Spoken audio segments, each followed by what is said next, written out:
अरे हल्दी में तो आ गई, लेकिन मुझे डर है कहीं मैं लेट तो नहीं हो गई।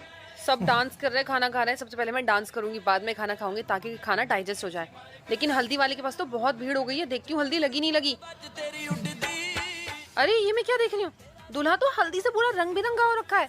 हे भगवान, एज यूजुअल मेरे मेकअप ने और मेरी ड्रेस ने मुझे लेट कर दिया। दूल्हे की हल्दी प्रॉपर लग चुकी है और मैं कितना लेट आई हूँ। अब क्या कर सकते हैं, थोड़ी सी हल्दी लगाती हूँ और खाने के लिए भगती हूँ। कहीं ऐसा तो नहीं खाना भी खत्म हो गया हो, कुछ नहीं पता। चल नीतू भग ले, हैप्पी हल्दी।